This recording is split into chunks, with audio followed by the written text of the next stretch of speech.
Good morning. Happy Hump Day. You're halfway there. Welcome back to Coffee with Kristen. I'm excited to talk to you about the shows today. Let's get started. On today's episode of Estate Planning 101, Scott Trout and Kevin Mason discuss how to avoid problems with prepaid funerals. Why don't we take a look?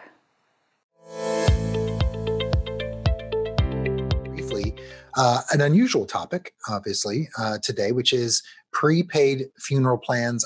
I see that a lot. I see advertisements for it. I've even seen TV commercials. I hear about it.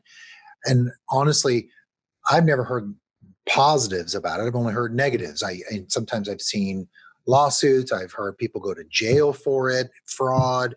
And I thought that a really interesting topic to talk about. A lot of people think, oh, I'm doing something nice for my family. I'll just pay for my own funeral now so no one has to worry about it later. But more often than not, there is a catch. On this episode, they explain how to spot those red flags. It is such a nice, thoughtful gesture, but in the end, you and your family might be getting ripped off. You might just be better off keeping those extra funds in your account for when the time comes. Such fun, uplifting topics on this fine Wednesday morning. Today on The Business of, Hillary interviews Shraddha Jani about building her psychiatry practice. It is remarkable how multifaceted Shraddha is, starting off in medical school with aspirations of becoming a doctor, then making a major shift mid-residency to psychiatry. She is also a forensic psychologist. She does it all, folks. She now has her own psychiatry practice that she built from the ground up. Her story is incredibly impressive, and I think you all will love this episode, so don't miss it. Today on Investment Spotlight, Jay Coulter and Chris Versace interview Tony Cataldo, the chairman, president, and founder of GT Biopharma. Let's take a look.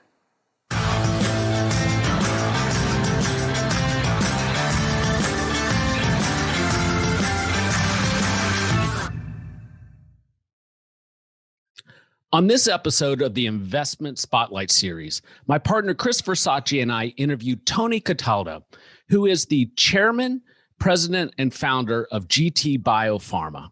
Chris, what was your biggest takeaway from this interview? Well, I think, Jay, like any of these biopharma companies, you really have to dig in and understand what it is they're attacking, what the proprietary or differentiating solution is that they're bringing to market, and then really, ask the tough question, where are you in the FDA trials? And more importantly, what's your balance sheet?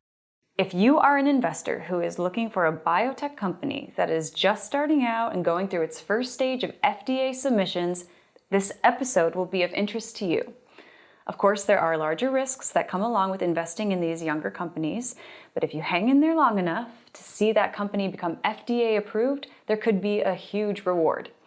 GT Biopharma could be an essential part of your portfolio that generates growth.